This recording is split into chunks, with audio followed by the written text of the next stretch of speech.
Today, in our first episode, we're honored to have the trailblazing entrepreneur and the creative force behind hashtag Life in the DIY, Christina DeNee, joining us. And in this episode, Christina will take us on a captivating journey through the genesis of her idea, a journey that birthed the phenomenal Big Heads and Beats.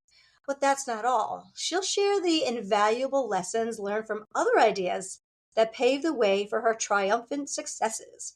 So buckle up for a conversation filled with insights, inspiration, and the unique wisdom that only Christina can bring.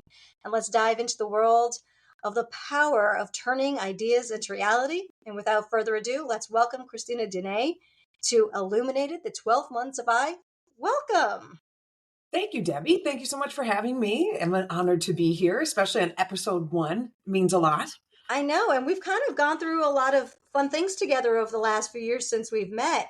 But I would love for everyone to kind of know about you and kind of what your life is like, but just give, a brief, bio, and then we can dive into the whole idea thing. Absolutely. So it's a little bit of a story, but I'll try to surmise. Born in Buffalo, New York. I was born to artistic parents, artists, musicians. I'm an only child. So they had me out there working at 6 years old. It was like Michael Jackson, but not really. But, my dad worked a 9 to 5 at a plant like most Buffalonians did back then. And then at night he would draw and sing, and that's how he hustled. My mom did a lot of artwork from home. She was also a musician. So I just kind of grew up around all of that. And I'm an artist myself. So I was from birth. There really was no choice. Like I said, I was working with them at a young age. So by the time I was 16, I was on my own. I was in a band and I was broke. Because that's kind of how it starts, unfortunately, in that world. But, I hit the ground running. I really wanted to, I was very driven. I wanted to be a rock star. That was what I was going to do. This would be the next Whitney Houston. It's going down. So left home very young, had some trials and tribulations before that, of course. But long story short, I started my own company after a very long time of grinding it out, band in a van, the whole thing, many different versions of a band that I had been in with my own music. And then in 2009, I decided to start Big Head Cartoon. I've always drawn caricatures. I'd always been an artist. So I decided to start going to the restaurants because I'd worked in the hospitality industry for years in this time. So I've worked at every restaurant there is in Western New York. If it's easier for me to tell you the ones I didn't work at than the ones I did. Nightclubs, the whole thing. So it was a good fit for me. It gave me flexibility, but I needed something more. I wanted to invest in my own music. I wanted to really be a creative full time, not just get by. I wanted to thrive. So started Big Head Cartoon, doing tableside caricatures at local restaurants. And I would do some unique marketing for them. I would make sure every Wednesday they knew free caricatures here for kids night. I would do, their logo on the bottom of every page. So over that time, and I'm a talker. Over that time, I really gave cards out to everybody I ever walked up to a table to. So instead of waiting on them and giving them a steak, I was drawing them a caricature and giving them a business card. So over that time, my band Breaker Box started to really make noise in the independent music industry. My company started to kind of become a company, and I was able to really pull it off. I was drawing full time and playing music full time. We started to invest in our own music. I bought a recording studio. We produced our own music videos. We started producing concert series with Heineken and Red Bull. So I learned how to kind of create those relationships with companies and provide them with a product. So I understood what filling a need was and building relationships. All that being said, by 2019, we were ready to jump out of Buffalo and go to a bigger market. We had really hit a ceiling with everything that we had done.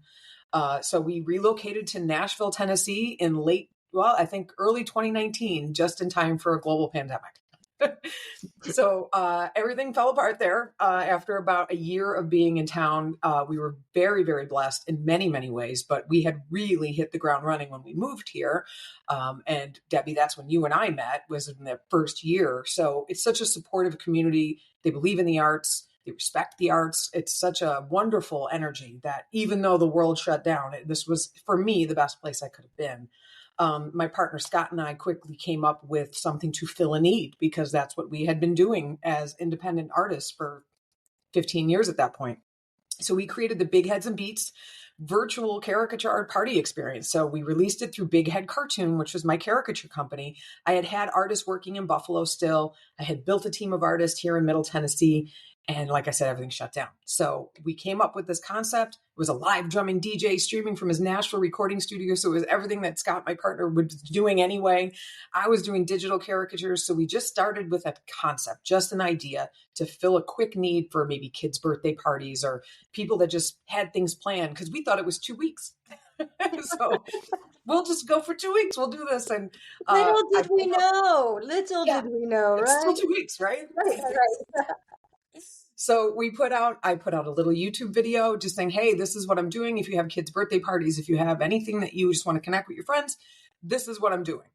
It blew up so fast, Debbie, we didn't know how to handle it. We did. We handled it, a neck injury later and a twitch in my left eye, but everything else went really great. We built an incredible team of some of the very best digital caricature artists in North America because they were all in the same position.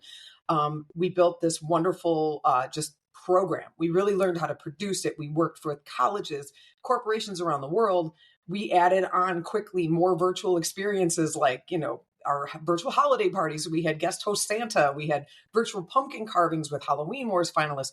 We just kept riding the wave of this idea and it hasn't stopped. So that's in the whole time I've been writing music and we're playing music still because that's just what I do. But it's opened up my life, our life in many, many ways. In some ways it's changed in ways that I miss, but it's changed my life in a lot of wonderful ways. And that's what I choose to focus on. And it's brought me to a place as an entrepreneur and a creative that I never could have imagined. Yeah, your story, every time you tell it is always like, how am I friends with this person? Like you inspire me on a daily basis. And I know that we try to get together somewhat to have lunch or coffee or just to work together because I think that our creative energy and vibes just work so well together. But every time I hear, I'm just like, because people ask me all the time, like, how do you have time for this? You just do. You figure it out. Like the ideas just can't get out of your brain. And I think that sometimes I think of an idea as like a spark, and I'm like, I'm igniting this spark and I'm going to do it and full on. Do your ideas come to you that way, or are they like a slow burn? It depends. I really believe there's a friend of mine, Mike Shimshak. He's a producer and creator here in Nashville. He always told me, he goes, they're like diamonds. Sometimes you pick them up, sometimes you don't. Somebody's picking one up. Like, I really believe that God, the universe, whatever you want to call it, whatever you're comfortable with, gives ideas to all of us. And they're there for the taking. So sometimes I've had ideas. I mean, I remember Scott and I were in a hotel once 15 years ago, probably longer than that. And we were in some weird city with our band. And I'm like, man, wouldn't it be great if we just had like a thing on our phone? Because there weren't even like smartphones yet, that they could just go to our favorite restaurant and bring us food. You were the first creator of On DoorDash, but I did nothing about it. I just said, yeah, that would be cool, and went to sleep. So, I mean, but there's things like that in the ether. So, I mean, sometimes they're just sparks. Like Big Heads and Beats was an idea we had on a plane. So this is, I guess, an example of a slow burn that turned into an atomic bomb. But we were coming back and forth to Nashville from Buffalo with our band. So we were coming to recording, we were playing a little bit, and then we would go back. And we both were self-employed in Western New York. So that was our market. So we were like, oh, how are we going to work in Nashville? Like, how does this work? And Scott was like, well, everything you always tell me about drawing at events, because I was drawing full-time still, was that I'm always next to the DJ and the DJ is always screamingly loud. So I'm screaming, the people that are getting drawn are screaming. It's like I would come home with a migraine and I'm in a rock band. So long story short, Scott was like, we should do it where I have like volume controlled drums. And while they're waiting in line, they can watch me play and I'll play like really good songs and then they'll have a nice energy. So it was just an idea. And we started to do it for live events for a very short time, for like 3 months. And then the world shut down. But look what it turned into. So I think, to your point, it can be a spark, it can be a slow burn, but you just kind of have to follow it. Like, it's going to lead you where, and kind of revamping. I think that's something I talk to people a lot that ask me that question. I'm like, kind of refreshing your view on the idea, because you do that a lot. I know a few of your concepts you've had to, you have to be like water. You have to Bruce Lee it. Absolutely. I think that there's the ideas are always the idea. There's always like a bigger picture, but then when they're fine tuned, I think more ideas even come in. Like every day, I have a journal now next to my bed because I Yeah. will wake up in the middle of the night. I can't see a thing. I'm just, chicken scratching things down. And I know that I've woken up in a hotel room in the middle of the night and get my phone out and writing, like in the notes. I have this Mhm. idea. That's how this came about. Yeah. I was literally at a conference and said, oh my gosh, I'm so inspired by these people. I'm going to do those 12 days of which turned into the 12 months. And Oh, really okay. getting people to talk to each other about what these eyes are. And there's probably way more eyes we can do. Hmm. But I do think that those ideas that we have can snowball into others, which brings me to Oh, your yeah. new idea, which Yeah. is actually helping others with their ideas, which is life in the DIY. Can you tell Mhm. me a little bit about what that is and how that spark came to you? Or the slow Absolutely. burn, I guess. This was like a super slow burn, and it was a burn I wasn't aware of. I was just, getting, and I really mean this, I getting through what was happening to us during the pandemic, because the amount of just business that was coming in, I had never experienced that before. I had a dry erase board in my office.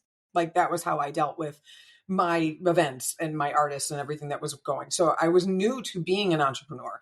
So that was a huge part. So having a team come on, I had Barbara West, shout out Barbara, came on right in the beginning of like 2020 and helped me get processes together and organize my company so I could handle the intake of what was coming through.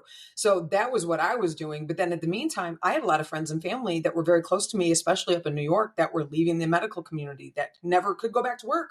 It was like 8 months, and my friends that owned salons still weren't open. And my friends were estheticians, and they had no way of making money.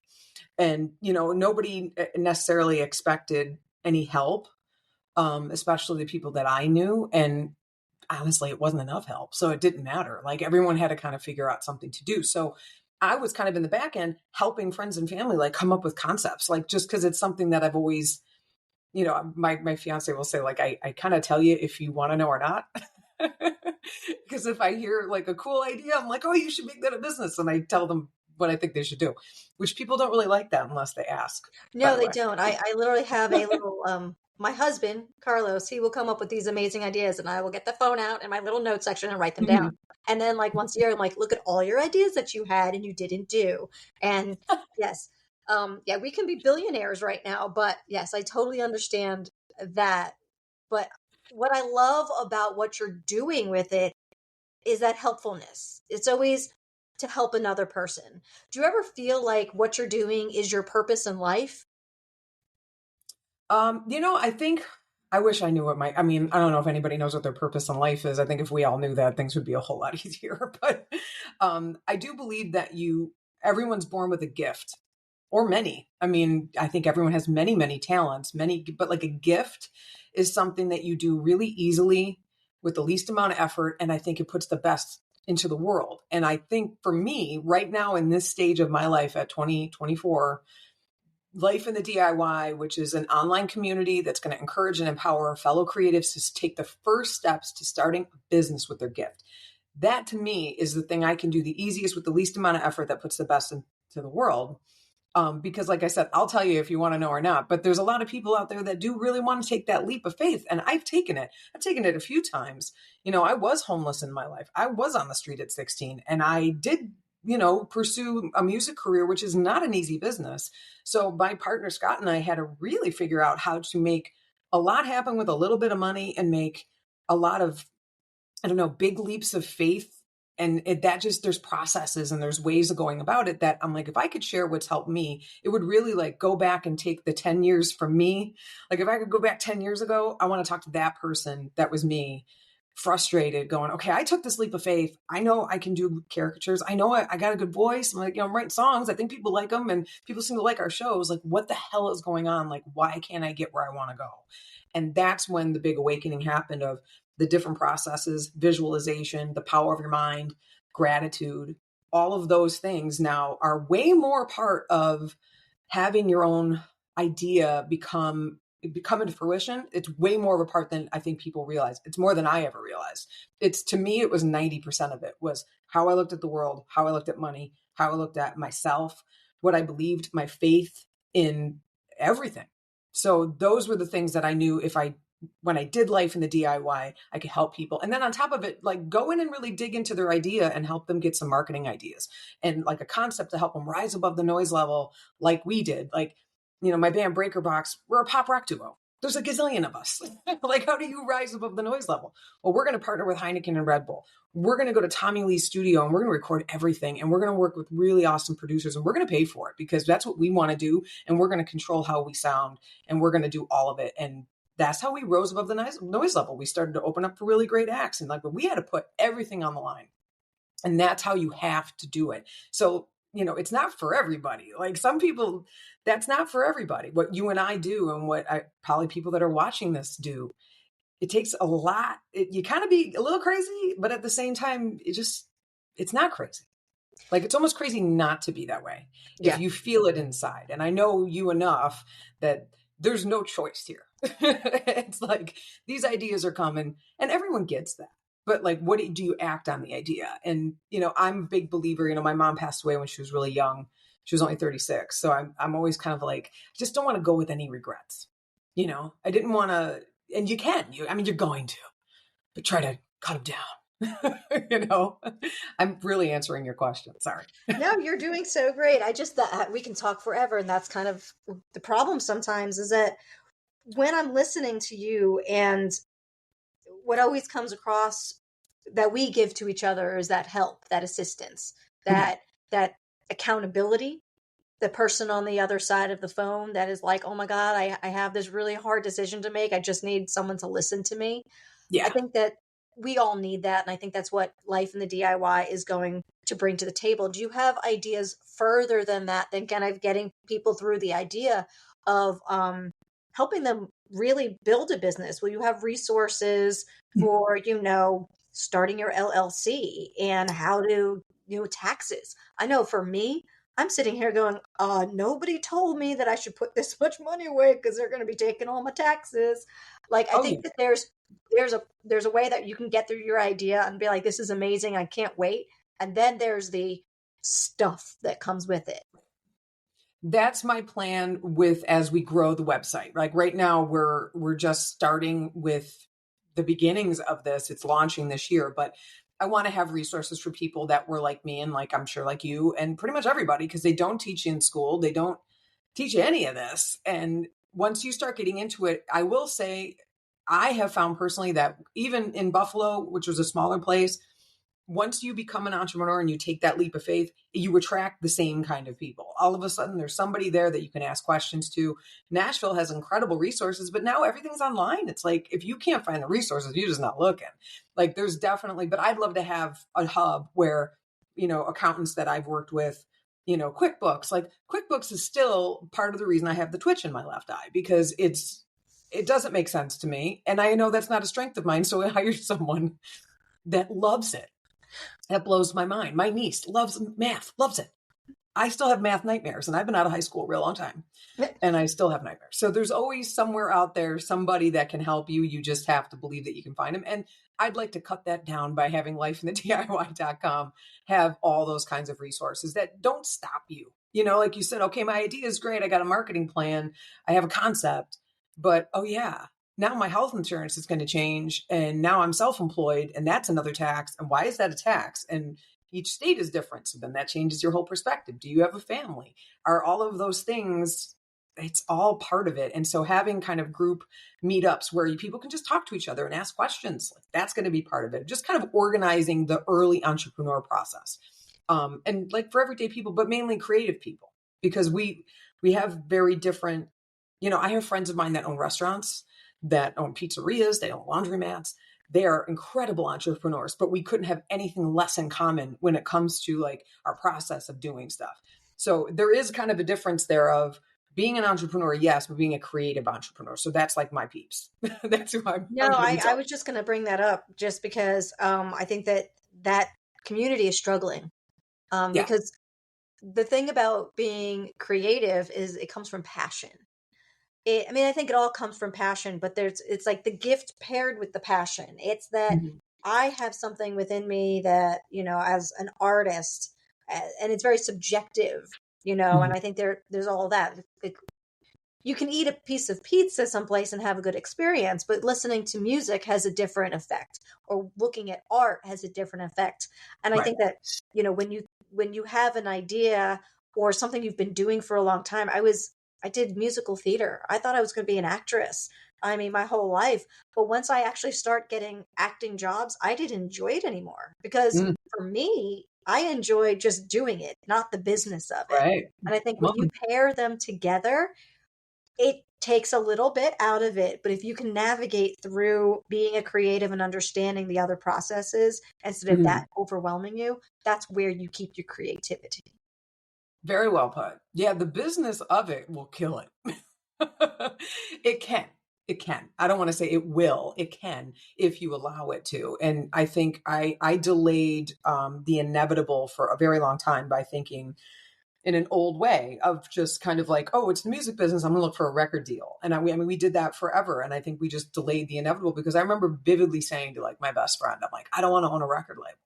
Like, that's not what I want to do. I want to just make music. I want to be in the studio. I want to perform. I don't want to own a record label. And it was like, well, that was kind of the inevitable, because at the time, this is like 2008, 2007, it was going, man. Like, Napster changed everything. There was no more records. It was just downloads. It's like, so the business aspect of it just changed. And I've talked to older musicians, very successful. I've had a very blessed career where I've actually had very interesting conversations with people that are pretty big, and they've always felt really bad for my generation. They're like, you got so snowed by MTV. Like, we just grew up thinking it was like this thing that it isn't. And it's like, it's always been like this. Like, you really have to do your own thing.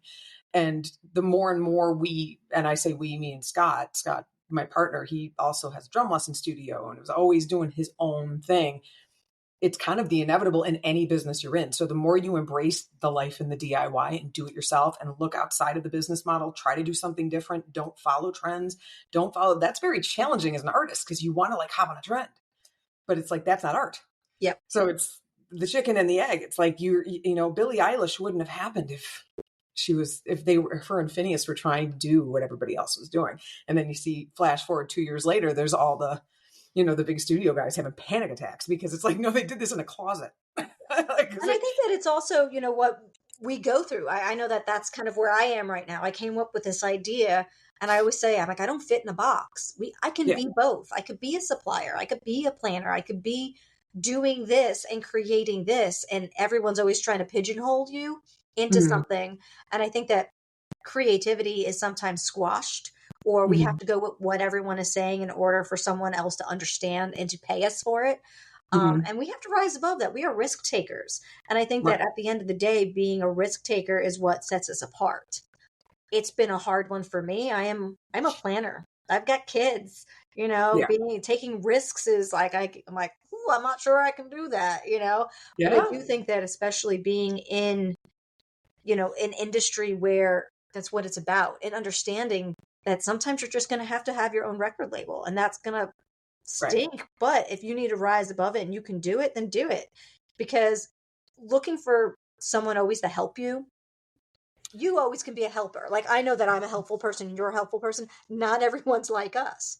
But I do think Right. that finding that right help get you to the next level, finding a mentor, finding a Mhm. community. And that's what I love about what you're doing. And one thing I wanted to actually kind of touch back on is, you said that it was really, really difficult. And you've talked to a lot of artists. And this is also in the book, but it was coming out of trauma or Mhm. different circumstances where ideas can come from. Sometimes ideas don't come out of like happy places. Sometimes it comes out of really, really hard places where you've hit rock bottom and you have to do that. Where do you think that the ideas that you have had and maybe others you've talked to come from? I think to take one of the big heads and beats, virtual idea of like our pandemic pivot definitely came out of trauma, like all the way from that specific trauma and then trauma back in the beginning of my life. I think, if anyone has ever been homeless in your life, or really like on the verge, which is a lot of people, a lot, that feeling really never leaves you. And I think that's probably, in a weird way, I've embraced it as a good thing, because it just doesn't seem to ever leave me. No matter where I'm at, I'm always like, that feeling is there in the world.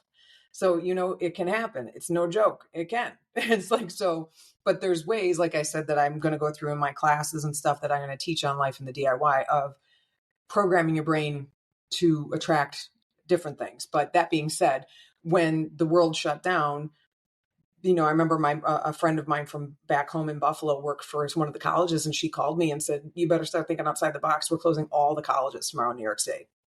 And I looked at my calendar and everything was a college. Like every event I had for the next 3 months, I'm like, wow, I just lost Q1, or I think we were going into Q2. So I had no income. And I remember thinking, okay, well, I waited tables before this. I sing and play, an instrument. I cleaned houses before in my life. I've done everything I possibly could, and not one of those things was going to be possible. So I went to a little drive. I remember just taking a drive and sitting in the parking lot at a Publix eating a sandwich because I'm like a low carb person. So when I'm under stress, I go grab a sandwich. And I kind of zoned out. And I don't even remember how this happened, but I had been reading a book called Think and Grow Rich. It's a book I highly recommend. It definitely changed my life in ways I didn't expect, but I had read it numerous times. I'm a big reader now over the last 10 years, but I had been listening to that on repeat in Nashville on my audiobook. Every event I was driving to, I was on fumes when I moved here. I was in my mid 30s. I had been grinding since I was 15 years old. I was holding out a lot of faith that this was going to be a good move for us. And the fact that the world had shut down, I was like, you're not gonna stop us. So that was kind of the trauma of I react better because of the way I grew up in chaos. It's just something that I never thought would be an asset, but boy, was it, because other people I know very closely kind of shut down. They didn't know what to do and they just waited, which is fine. That was a way to go, but it wasn't the way I could go. And luckily, I had some really good people around me that jumped right with me and kind of had the same vibe. So there may be a Buffalo thing. I don't know. Maybe it's a New York thing, because we were. I definitely believe that we were. Me, really. we were just every day, what are you doing today? I'm I don't know. I'm just creating something new, building a website. Yeah. I think that sometimes for me it was the same. The pandemic definitely this idea wasn't a thing until that happened, and I was stuck in a place that lost all my income, lost my full-time job, kids at home in virtual school, and it was what else am I going to do? It was you're hitting a place of, I know that I can do this. Right. But then it's how do you do this? And then not having that, I think that everything, especially in the creative community, is so much about being in person, hospitality, events, everything that we talked about, that we've been so close to had to do with being in front of people. And when you don't have that anymore, you're what do I do? And I love the fact that now you have seen how you can build something with a community and bringing that to others. Can you just wrap it up right now with, you said you're still building the community. Can you tell us kind of where to find you? Maybe we'll include this all in our socials as well. And if you want to also pop on and answer some questions in our Facebook group, we'd love that as well. Yeah, absolutely. We'll kind of give everyone how to do that. We've got the workbook. So if people are able to kind of go on and go back, and we can kind of share workbook stuff with you as well. If you kind of want to be one of our little mentors for the year for idea, as we help you build yours as well. But tell us a little bit about how to find you and kind of what next steps are for life in the DIY. Absolutely. Well, one last note I wanted to make that, even though you and I were really in communication, there were so many other people. There was a little crew, like Robin Bass. There were a lot of people in Nashville that were doing the same thing we were, because I think they all came from the same place of, who knows how everyone grew up and what is going to happen on everyone's personal life. But I remember the Think and Grow Rich, that book. How do I fill a need? And I think that's what, with your idea, whatever you come up with, whatever comes into your mind, it came for a reason. God doesn't give you ideas for no reason. So how can you fill a need with that idea? I think that's the biggest message I got from that book. And that's what I thought about in that Publix parking lot. How can I fill a need with what I do? Because I do this, this, and this. How can I fill a need? So that's what I did. But if you want to learn more about that and more about my processes and in the morning routines and all the things that I did to really change my mind and my thinking to become a owner of a 6-figure entertainment company rather than a sole proprietor, which is where I was for a long time, visit lifeinthediy.com right now. You can sign up on our mailing list. We're going to keep you posted when everything's live. You can follow us on all socials. We're on TikTok, Instagram, LinkedIn. But I'm always trying to connect with people and learn more about you and what your ideas are. And of course, I always love working with you, Debbie. So just keep me posted on what you need from me. Absolutely. We thank you so much for being here. We going to continue these 12 months. I guess it'll be 11 after this. And just make sure you guys get in there and get the ebook so you know kind of what we're talking about. And also, one of my biggest things is about building community. And I think if you need something, you have a question, please do not hesitate to reach out. And if you have a question for Christina and you can't find her, you always can find me. So thank you so much, Christina, for being a guest, the first one, and look forward to more amazing ideas. Thank you, Debbie. Yeah.